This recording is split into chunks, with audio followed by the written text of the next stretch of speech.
അതെ, നമുക്കിന്ന് മുണ്ട്രോത്തുരുത്ത് പോകാൻ റെഡിയായൊരു കഥ അറിഞ്ഞാലോ? അപ്പോൾ നമ്മൾ റെഡിയായി കാറിലിരുന്നു. നമ്മൾ മുണ്ട്രോത്തുരുത്ത് ദേ എത്തി കേട്ടോ. എസ് വളവിന് തൊട്ട് മുമ്പേ ഉള്ള ബോട്ടിംഗ് സെൻറ്ററിലാണ് നമ്മൾ ഇറങ്ങിയത്. അപ്പോൾ നമ്മൾ അവിടെ ഇറങ്ങി. ബോട്ടിംഗ് സെൻറ്ററൊന്നുമല്ല, അവിടെ കുറേ ആൾക്കാരിരിക്കും. അതിൽ നമ്മൾ ജസ്റ്റ് ഒന്ന് പേരും ഇതൊക്കെ കൊടുത്ത് രജിസ്റ്റർ ചെയ്യുന്ന സമയത്ത് ബേസിക് ഡീറ്റെയിൽസ്, ഫോൺ നമ്പർ അതൊക്കെ കൊടുത്ത് രജിസ്റ്റർ ചെയ്യുന്ന സമയത്ത് അവിടെ നിന്നൊരു ബോട്ട് കിട്ടും. നമുക്ക് മൊത്തം 1050 1500-നകത്താണ് 2 hours മുണ്ട്രോത്തുരുത്ത് മൊത്തം കാണാനുള്ള റേറ്റ്. പക്ഷേ നമ്മൾ ബേസിക് മതി എന്ന് പറഞ്ഞു. അത് കാരണം 600 rupees 1 hour ജസ്റ്റ് കറങ്ങി. ഭയങ്കര ഇതുപോലൊരു വള്ളത്തിലാണ് പോയത്. ചേച്ചി കൂടെ ഉണ്ടായിരുന്നു കേട്ടോ. അപ്പൂൻ്റെ ഫേവറേറ്റ് ചേച്ചി ചേച്ചി. കുറേ ചേച്ചിമാരുണ്ട്. അപ്പൂൻ്റെ favourite, one of the favourite. അങ്ങനെ മുണ്ട്രോത്തുരുത്തി പോയി. ദേ അപ്പൂവും അച്ഛനും കൂടെ കഥയൊക്കെ പറഞ്ഞ് അടിച്ച് പൊളിച്ച് അവന് ഭയങ്കര സന്തോഷമായി കേട്ടോ.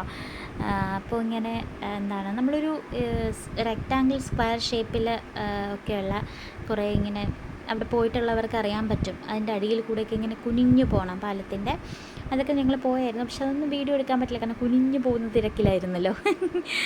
പിന്നെ നമ്മളിതേ ഇതുപോലെ നല്ല വെള്ളമാണ്.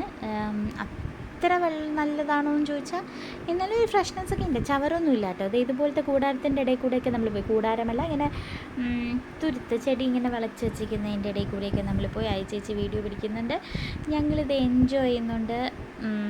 എനിക്ക് ഭയങ്കര ഇഷ്ടമായി. നല്ല ക്ലൈമറ്റായിരുന്നു ഞങ്ങൾ പോയ സമയത്ത്.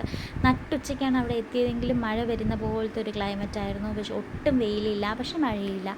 നല്ല ക്ലൈമറ്റ്, നല്ല കാറ്റ്. ഇത് ഇടയ്ക്ക് ഒരു ഫോട്ടോ എടുക്കുന്ന ഒരു സ്പോട്ടിൽ നിർത്തിയപ്പോൾ അപ്പു അവിടുത്തെ മരമൊക്കെ പിടിച്ച് നോക്കുന്ന വീഡിയോ ആണ് കേട്ടോ.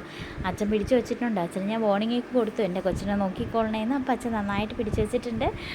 അവൻ ഇതുപോലെ അടിച്ച് പൊളിച്ച് എൻജോയ് ചെയ്തു. അവസാനം ഞങ്ങൾ 3 പേരും ഫോട്ടോ എടുത്തു. അവൻ എവിടെയോ നോക്കിക്കൊണ്ടിരുന്നു. പിന്നെ ദേ ഈ ചേട്ടനാണ് കേട്ടോ ഞങ്ങൾക്ക് തുഴഞ്ഞു തന്നത്. അവസാനം ഇറങ്ങിയപ്പോൾ ഈ ചേട്ടനും കൂടി നമ്മൾ 100 രൂപ കൊടുത്തായിരുന്നു. പാവമല്ലേ, കാരണം അത്ര തുഴയുന്ന അത്ര എളുപ്പമുള്ള സംഗതിയായിട്ടൊന്നും ഫീൽ ചെയ്തില്ല.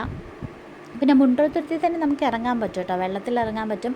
ഇറങ്ങണമെന്ന് ചോദിച്ചു, നമ്മളപ്പോൾ വേണ്ടാന്ന് പറഞ്ഞു. കാരണം ഞങ്ങൾക്ക് നെക്സ്റ്റ് പ്ലാൻ സാമ്പ്രാണിക്കൊടി പോകാനൊരു പ്ലാൻ ഉണ്ടായിരുന്നു. അപ്പോൾ ഡ്രസ്സൊന്നും നനയ്ക്കണ്ട, അവിടെ പോയി നനയ്ക്കാന്നുള്ള ചിന്തയിൽ. പിന്നെ ഇതേപോലൊരു മീൽസ് കഴിച്ചായിരുന്നു. കപ്പ ഉണ്ടായിരുന്നു, അവിടെ മീൻകറി ഉണ്ടായിരുന്നു. ഇതേ എൻ്റെ കെട്ടിയൻ ചോറ് വാരി കഴിക്കുന്നുണ്ട്, ചേച്ചി കഴിക്കുന്നുണ്ട്.